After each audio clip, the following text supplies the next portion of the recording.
Unquestionably, there has been a growing concern over illegal immigration here in the United States, which occurs when foreign nationals enter the United States and take up residence without proper authorization from the U.S. government. It should be noted that illegal immigration did not exist prior to the implementation of the Chinese Exclusion Act in 1882, which barred the entry of Chinese immigrants, and the Immigration Acts of 1921 and 1924, which enacted national quotas to strictly limit the influx of immigrants from Southern and Eastern Europe. Also in 1924, the federal government established the U.S. Border Patrol to restrict the entry of foreigners from Canada into the United States. Prior to the enactment of these legislative acts, the United States maintained a relatively open and unrestricted immigration policy. Immigration has always been a big factor. For many years it has been going on with Chinese, Filipinos, and Mexicans. There's not enough jobs once we start to get overpopulated, and not only the government is at fault but the corporations are also at fault as well. They want to find a way to save money, and make more money by hiring those that will work for lower pay. People blame it on the immigrants, but if they are gonna get the chance to provide for themselves and their families, they will do so. Put a stop to the corporates that are hiring them and maybe we will start to get somewhere. We're in a hole, and it does have a lot to do with illegal immigration. Something has to give. Our politicians don't seem to have the answers. They simply want votes. The Democrats make minor concessions around election time while Republicans can't seem to get out of their own way on the topic of immigration. You seem to be blaming government and corporations, but give a pass to smaller businesses and the illegals themselves. Government is to blame. It's government, or at least many people in government, who won't enforce existing laws against hiring illegals and working illegally. But it's the illegals who come here or stay here in violation of the law. I think we should just follow the laws already on the books. If you come here legally, you are welcome here. Otherwise you are not. A country that won't protect its borders is no longer a country. Hatred or politics has nothing to do with it. The law is the law. Who says that any human being has the right to put up a fence to keep other human beings from moving freely where they want to? In other words, what right does the country have to establish and patrol a border? Illegals driving wage prices down is a huge problem for Americans who actually pay for taxes and services. No wonder legal Americans can't find jobs. And it's a lot cheaper to be illegal anyway thanks to our stupid government. I can't walk over to Canada and say, I think I'll just chill here from now on, but I'm not gonna pay for any taxes or services. And if my kids get sick you'll take care of them, right? That's laughable. Only in America do you find such disillusioned liberals with this everyone should have a chance attitude. I'll have you know, the only reason an American can't find a job is because they're not looking. And what's wrong with having a everyone should have a chance attitude? I'll have you know that your ancestors were illegal immigrants. Want to know why? Because the American Indians didn't want them here. Our ancestors took their land. We took land from Mexico. We attempted to take land from Canada. And you know something? All those people didn't want us there. I'll have you know there should only be one race on this planet, and you want to know what it is? Humans. When there is truly a lack of workers, a guest worker program is an ideal way to supplement the number of people who are willing and able to work. An example of this may be in agriculture. When a crop needs to be harvested, and additional people are needed, guest workers could cross the border safely, legally, and inexpensively. In the off-season, these workers could just as easily return home. This to me seems just like how the Mexicans were treated in the gold rush. People get used, then they get sent back when we no longer need them. In this situation they work for America, but they don't even get the benefit of becoming citizens. Or then being allowed to vote. Do they get treated as second-class citizens? Or like less of humans because we tell them where to go and when to go? Were immigrants used during the gold rush and other parts of California history? Absolutely. Are they being used now? Absolutely. Does that mean we should open our borders and let anyone who wants to better their lives come here? Last night I was watching a television show called Marijuana Wars. Federal agents use Mexican nationals as informants for people smuggling drugs. Although it was their choice to become informants, I still saw it as using them for our own use, then getting rid of them as soon as we're done with them. In this case, they were infiltrating a Mexican drug cartel where they easily could have been kidnapped, injured, or even killed. These men were helping the U.S. I have seen the TV show as well. Usually, the informants were people who were caught committing crimes and smuggling drugs into the USA.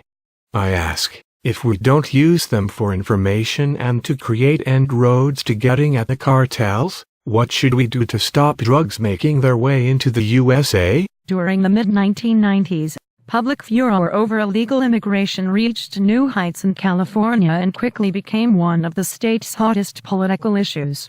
California Republican Governor Pete Wilson emerged as a national spokesman against illegal immigration, publishing an editorial in national newspapers that criticized President Bill Clinton for failing to enforce the nation's immigration laws.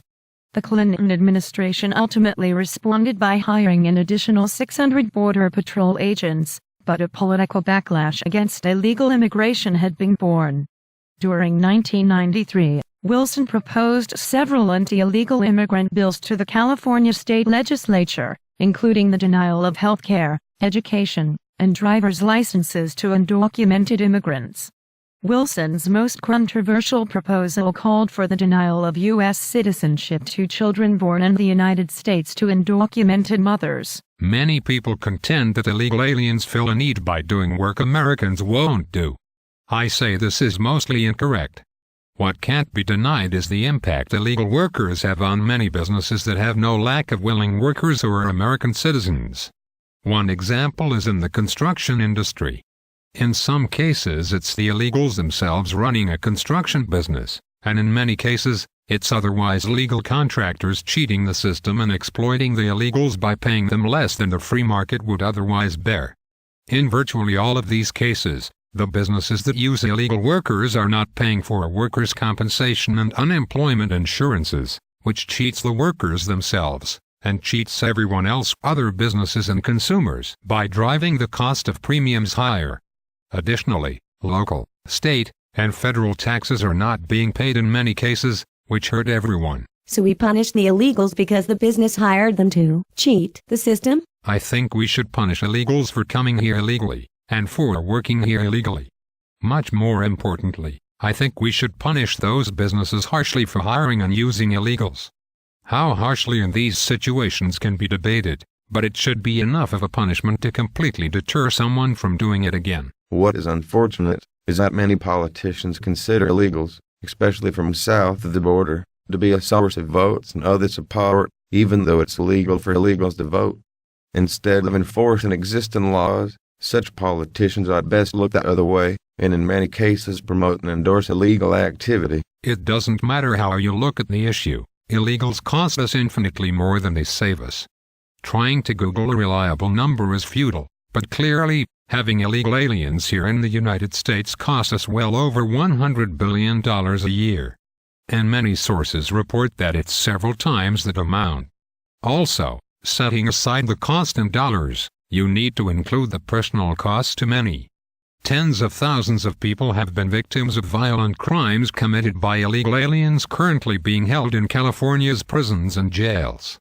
This statistic is completely unacceptable under any circumstances. I do not believe we should open the borders, but we have set up the American dream, yet when you get to the door, they tell you what? We ran out of those, sorry.